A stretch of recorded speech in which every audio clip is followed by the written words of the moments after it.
복되신 하나님의 말씀은 로마서 1장 1절에서 7절 말씀입니다. 우리가 얼굴을 맞대어 예배드리는 것이 감사하고 축복인데 그동안 우리가 그걸 잘 몰랐지요. 코로나라는 이 상황 때문에 서로 얼굴을 대면해서 같이 예배드리지 못하니까 좀 어색하기도 하고 또 불편한 점도 많이 있는 것 같아요. 그러니까 우리가 예배하기 위해서 모이고 하나님께 영광 돌리기 위해서 모이고 우리가 교제하기 위해서 모이는 이 모임이 하나님이 보시기도 아름다운 것처럼 우리에게도 기쁨을 선사하는 모임이었던 것을 이제 또 깨닫는 것 같습니다.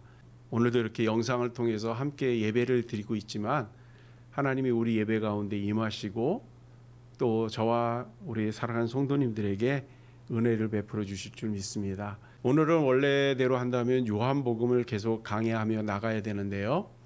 이렇게 대면하지 못하고 이렇게 화면을 통해서 예배를 드리기 때문에 우리 예배이기보다는 한 분의 편지를 좀 읽어드리려고 합니다. 우리 이 편지를 통해서 함께 은혜의 시간들 좀 가졌으면 좋겠습니다. 편지 오신 분의 이름은 좀 이따 밝혀드리고요. 나는 예수 그리스도의 부르심을 받아 하나님의 복음을 전하는 주님의 종입니다. 주님이 전하고자 하는 이 복음은 나의 임의로 말하는 것도 아니고 그렇다고 요 며칠 사이에 생긴 일도 아닙니다. 오직 하나님께서 여러 선지자들을 통하여 미리 구약에서 수도 없이 말씀하신 내용입니다. 이 복음의 내용은 다름이 아니라 하나님의 아들에 관한 이야기입니다. 이 아들은 인간적인 속성도 가지고 있고 또 신적인 속성도 가지고 계신 분입니다. 인간적인 속성으로는 다윗의 혈통으로 나셨다는 것입니다. 다윗의 혈통에서 나셨다는 것은 1500년 전에 이사야 선지자를 통하여 말씀하시기를 그날의 이새의 뿌리에서 한 싹이 나서 만민의 기호로 설 것이며 열방이 그에게로 돌아오리니 그 거하는 곳이 영화로우리라 하는 예언이었습니다. 이 예언의 약속은 1500년이 지난 후에 베들레헴 마구간에서 약속된 그분이 태어나셨습니다.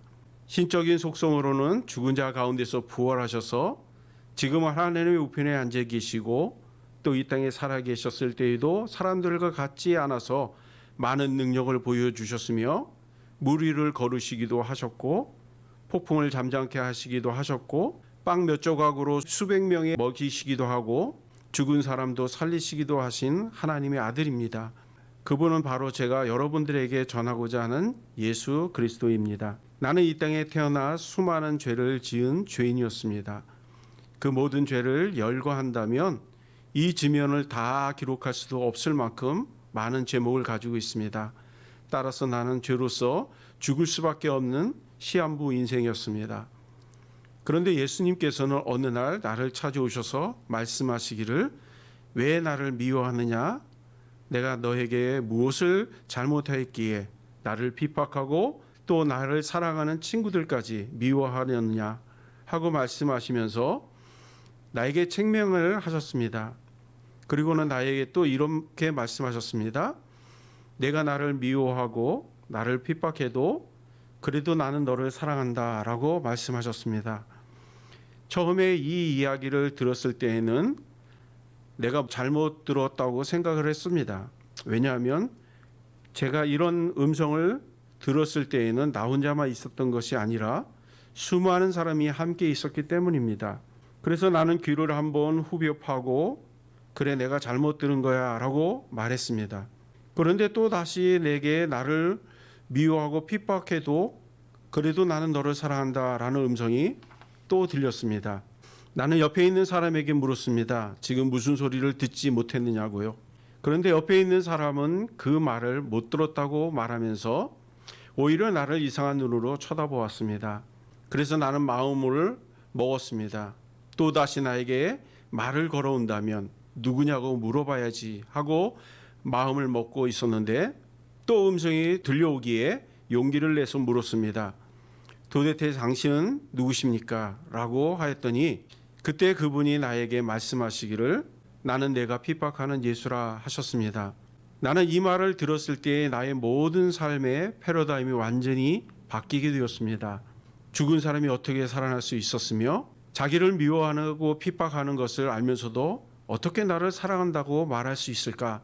그리고 지금 내가 예수의 제자를 잡아 옥에 가두고 그들을 죽이기 위해서 가는 길인데 그런데도 나를 사랑한다고 하니 도대체 이 예수는 누구인가? 나는 아주 잠깐 예수를 만났지만 이 만남으로 인하여 나는 수많은 생각을 하게 되었습니다. 예수가 만일 하나님의 아들이 맞는다면 나는 이제 어떻게 되는 걸까? 나는 스데반을 죽이는 데 동참하였고 그 밖에 수많은 그리스도인들을 죽이고 옥에 가두면서 예루살렘에 존재하지 못하도록 흩어버렸고 또 지금은 다메섹으로 그의 제자들을 잡아 죽이려고 가는 길인데 하는 생각에 이제 나는 죽었다는 생각밖에 없었습니다. 그런데 왠지 모르는 평안이 내 마음속에서 쏟아져 올라왔습니다. 평안을 너에게 주노라. 세상이 줄 수 없는, 세상이 알 수도 없는 평안을, 그 평안이 내 속에서 자꾸 솟아오르면서 감격과 기쁨의 눈물이 흘러내리기 시작했습니다. 나는 내 뺨에 흐르는 눈물을 닦을 때마다 용서받을 수 없는 죄들이 한 개, 두 개씩 사라지는 것을 느꼈습니다. 나를 위하여 십자가의 고난을 참으신 예수님, 하나님의 영광을 위하여 자기 몸을 버리신 예수님, 그분을 어떻게 내가 핍박할 수 있겠는가? 나는 예수님을 만난 이후로 나의 모든 삶이 변해버렸습니다. 나의 직위도, 나의 명예도, 나의 부도, 나의 국적도, 나에게 영광이 되었던 그 모든 것들을 아낌없이 다 버렸습니다. 나를 아는 많은 사람이 나를 보면서 미쳤다고 말하기 시작했습니다. 어떤 이들은 권면을 해주기도 하였습니다. 그러나 그 모든 사람들도 몇 날이 못 되어 나를 떠나버렸습니다. 영원히 내 곁에서 나와 함께 벗삼아 줄 줄로만 알았었는데 나에게 돈도 명예도 권력도 사라지고 나니까 나는 한시라도 내 생각을 빨리 잊어버려야겠다는 생각을 하였습니다. 그러나 이제 생각을 버리려고 노력을 하면 할수록 더욱 또렷하게 생각이 났고 더욱 견디기가 어렵게 되었습니다. 이제 나는 어떻게 하나 하는 절망의 순간까지 갔을 때에 또다시 주님의 음성이 들리기 시작했습니다. 너는 혼자가 아니라 둘이다. 내가 너와 함께 함이라 라고 말씀하셨습니다. 그리고 나서 또 다시 말씀하시기를 둘이 아니라 하나라고 말씀하셨습니다. 즉 내 속에 그분이 계시겠다고 말씀하신 것입니다. 난 그분의 음성을 들었을 때 처음 예수를 만났을 때의 그 평안이 다시 찾아왔습니다. 나는 이 평안 안에서 모든 것을 할 수 있었습니다. 하나님의 음성도 들을 수 있었고 찬양할 수 있었습니다. 그리고 그분과 마음껏 대화도 나눌 수 있었습니다. 남은 그분과의 대화 속에서 그분이 원하시는 것이 무엇인가를 알게 되었고 또 난 그분이 기뻐하는 일은 무엇이든 할 수 있겠다고 생각했습니다. 그래서 나는 나의 생명을 구원하여 주신 그분을 위하여 나의 한평생을 바치기로 하였습니다. 처음 그분을 위하여서 신앙생활을 할 때에는 정말로 좋았습니다. 내가 처음 신앙생활을 하던 곳은 수리아 안디옥 교회였습니다. 그곳에서 바나바 집사님을 통해서 많은 것을 배웠습니다. 그리고 날마다 부흥되어 가는 모습도 볼 때마다 나는 정말 감격스럽고 기뻤습니다. 나는 바나바 집사님과 함께 예수님을 전하기로 작정하였고 수많은 낯선 땅으로 복음을 전하기 시작하였습니다. 그런데 생각처럼 그렇게 쉽게 복음이 전할 수는 없었습니다. 나는 내 생각에 예수님에 대해 그 놀라운 기적과 놀라운 사랑의 메시지를 들려주면 수많은 사람들이 곧 예수를 믿을 것이라고 생각했습니다. 그런데 복음을 전하면서 내 생각이 완전히 잘못되었다는 것을 알게 되었습니다. 나는 복음을 전하면서 수없이 많은 사람들에게 외면을 당하기도 하였고 어떤 사람에게는 돌을 맞아 죽을 뻔도 하였고 굶주리기도 수없이 하였습니다. 매도 눈물나게 많이 맞았고 그뿐만 아니라 옥에 수없이 갇히기도 하였습니다. 길거리에서 잠을 자기도 했고 야반도주 하듯 마을을 빠져나올 때도 있었습니다. 몇 달 동안 광야를 걸을 때에도 있었고 몇 날 며칠 동안 사람들을 구경하지 못하고 걷기만 했을 때도 있었습니다. 나는 이때 생각을 하기를 왜 하나님은 복음을 전하는데 이런 핍박을 받아야 하는 것일까 하는 생각도 해봤습니다. 이 복음만이 참 살 길인데 그리고 이 복음만이 참 행복을 줄 수 있는 것인데 왜 이렇게 좋은 것을 사람들은 받으려고 하지 않는 것일까 하는 생각을 해보았습니다. 그리고 얻은 결론은 나도 예전에는 이들과 같이 복음을 들었을 때 길을 막기도 하였고 또 복음을 전하는 사람을 죽이기도 하였지. 그리고 복음을 전하는 사람을 옥에 가두려고 노력도 하였다는 것을 생각해냈습니다. 나는 이 생각들을 주마등처럼 지나가는 것을 보면서 나의 입술로는 이 사람들을 구할 수 없다는 결론을 내렸습니다. 그렇다고 내가 이 일을 포기할 수는 없었습니다. 왜냐하면 예수님께서는 나를 통해서 이 일을 하고 싶어 하셨기 때문입니다. 그래서 나는 할 수 없이 이 일을 계속해야만 하겠다고 마음을 먹었습니다. 그러면서 저는 한 가지 깨달은 것이 있었습니다. 그것은 내가 복음을 전한다고 생각했을 때에 그럴 때에 그렇지 아니하다라는 것을 알게 되었다는 사실입니다. 마태복음 10장 19절에서 21절에 보면 너는 무엇을 말할까 염려치 말라. 그때 무슨 말을 할 것인가 주리니 이때 말하는 이는 내가 아니라 내 속에서 말하시는 아버지의 성령이시니라 하는 말씀이었습니다. 이때부터 나는 용기를 얻었습니다. 누구를 만나서 복음을 전할지라도 내가 전하는 것이 아니라 내 속에서 말씀하시는 성령님이란 생각을 하면서 열심히 복음을 전하기 시작했습니다. 그런데 복음을 전하다 보니까 또 다른 문제가 생겼습니다. 그것은 내 속에서 말하시는 성령님의 음성을 들은 사람들이 예수님을 믿지 아니하면 어떡하지? 라는 생각이었습니다. 그래서 나는 복음을 전하면서 만나는 사람들에게 복음을 받아들이도록 설득하기로 하고 변론을 하기로 하였습니다.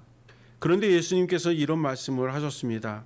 내가 복음을 전하면서 그들이 믿는 것과 믿지 않는 것에 너무 민감하게 반응할 필요는 없다고 말씀하시면서 나에게 디모데후서 4장 2절의 말씀을 들려주셨습니다. 너는 말씀을 전파하라. 때를 얻든지 못 얻든지 항상 힘쓰라.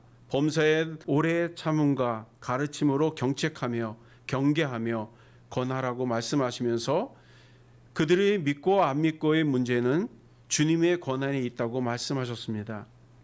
저는 이 말씀을 들은 후에는 자유롭게 복음을 전하게 되었습니다. 내가 복음을 전하는 것도 내가 하는 것이 아니라 성령님이 내 입을 빌어 말씀하시는 것이고 내 말을 듣고 사람들이 예수를 믿고 안 믿고 하는 것도 내가 하는 것이 아니라 예수님의 권한이 있다는 말씀을 하시니 내가 복음을 전하는 것에는 부담을 덜게 되었습니다. 나는 이제 하루하루의 삶을 기쁘며 감사의 삶입니다. 나는 늘 예수님을 기쁘게 하기 위해서 복음을 전하였는데 이제 죽음이 얼마 남겨두지 않은 지금 뒤를 돌아보면서 나를 통하여 역사하신 주님의 역사가 정말 놀랍다는 것을 새삼 느끼게 되었습니다. 왜냐하면 나도 모르는 사이에 안디옥에서 마게도니아로 심지어는 대영 제국 로마에 이르기까지 복음을 안전한 곳이 없고 또 교회가 세워지지 않은 곳이 없다는 것을 보면서 나도 새삼 놀랐습니다. 이제 나는 이 편지를 쓰면서 복음의 복된 소식을 들은 수많은 그리스도인에게 권하고 싶습니다. 사랑하는 여러분, 주님을 사랑한다면 주님을 가까이 하시기 바랍니다. 주님을 가까이 하실 분이 아니라면 그분의 마음에 모시고 잃어버리지 마시기 바랍니다. 그리고 그분이 기뻐하시는 일이 무엇인가 물어보시기 바랍니다. 그럼 그분도 기쁘게 대답해 주실 것입니다. 그분이 기쁘게 대답하시는 그 일에 대해서 여러분이 조그만 신경을 쓰고 실천을 하신다면 그분은 여러분들이 하는 그 일에 대해서 기뻐하실 것입니다. 기뻐하실 뿐 아니라 덩실덩실 춤을 추며 웃으시는 예수님의 모습을 보게 될 것입니다. 사랑하는 여러분, 주님이 여러분을 통해서 하시고 싶어 하는 일들이 무엇인지 다시 한번 생각해 보시기 바랍니다. 그리고 마지막까지 주님을 사랑하는 그 마음을 놓치지 마시기 바랍니다. 마지막 날이 가까울수록 여러분들의 믿음을 잘 지키시기를 바랍니다. 세상은 여러분들이 믿음에서 돌아서기를 바라고 있습니다. 마지막 날이 가까울수록 수많은 이단들이 여러분들을 유혹할 것입니다. 여러분들의 감성을 자극해서 성경의 죄라고 여기는 것을 불쌍한 눈으로 보게 할 겁니다. 그리고 여러분들을 설득할 것입니다. 때로는 뱀처럼 간사하게 접근하기도 하고 때로는 공포와 두려움으로 다가오기도 할 것입니다. 그래도 우리의 믿음이 움직이려고 하지 아니하면 법이라는 올무로 여러분들의 마음을 훔쳐가려 할 것입니다.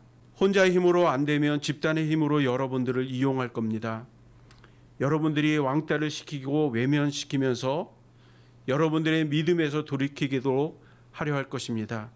이 일에는 유명하다고 말할 수 있는 목회자도 정치인도 선생도 우리가 존경하는 그 어떤 사람들도 예외는 아닙니다.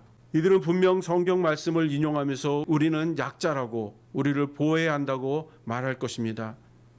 그러나 우리가 그들의 말을 듣고 그들이 원하는 일들을 하게 된다면 나중에에서는 주인을 집에서 쫓아내고 마치 자기가 주인인 양 행세하게 될 겁니다. 따라서 사랑하는 여러분, 내가 로마서 16장 17절에서 20절에서 쓴 것처럼 이 말을 기억해 주시기 바랍니다. 형제들아, 내가 너희를 권하노니 너희가 배운 교훈을 거슬려 분쟁을 일으키거나 거치게 하는 자들을 살피고 그들에게서 떠나라. 이 같은 자들은 우리 주 그리스도를 섬기지 아니하고 다만 자기들의 배만 섬기나니 교활한 말과 아첨하는 말과 순진한 자의 마음을 미혹하느니라. 너희의 순종함이 모든 사람에게 들리는지라. 그러므로 내가 너희로 말미암아 기뻐하노니 너희가 선한 데 지혜롭고 악한 데 미련하기를 원하노라. 평강의 하나님께서 속히 사단을 너희 발 아래서 상하게 하시리라. 우리 주 예수의 은혜와 평강이 너희에게 있을지어다. 아멘.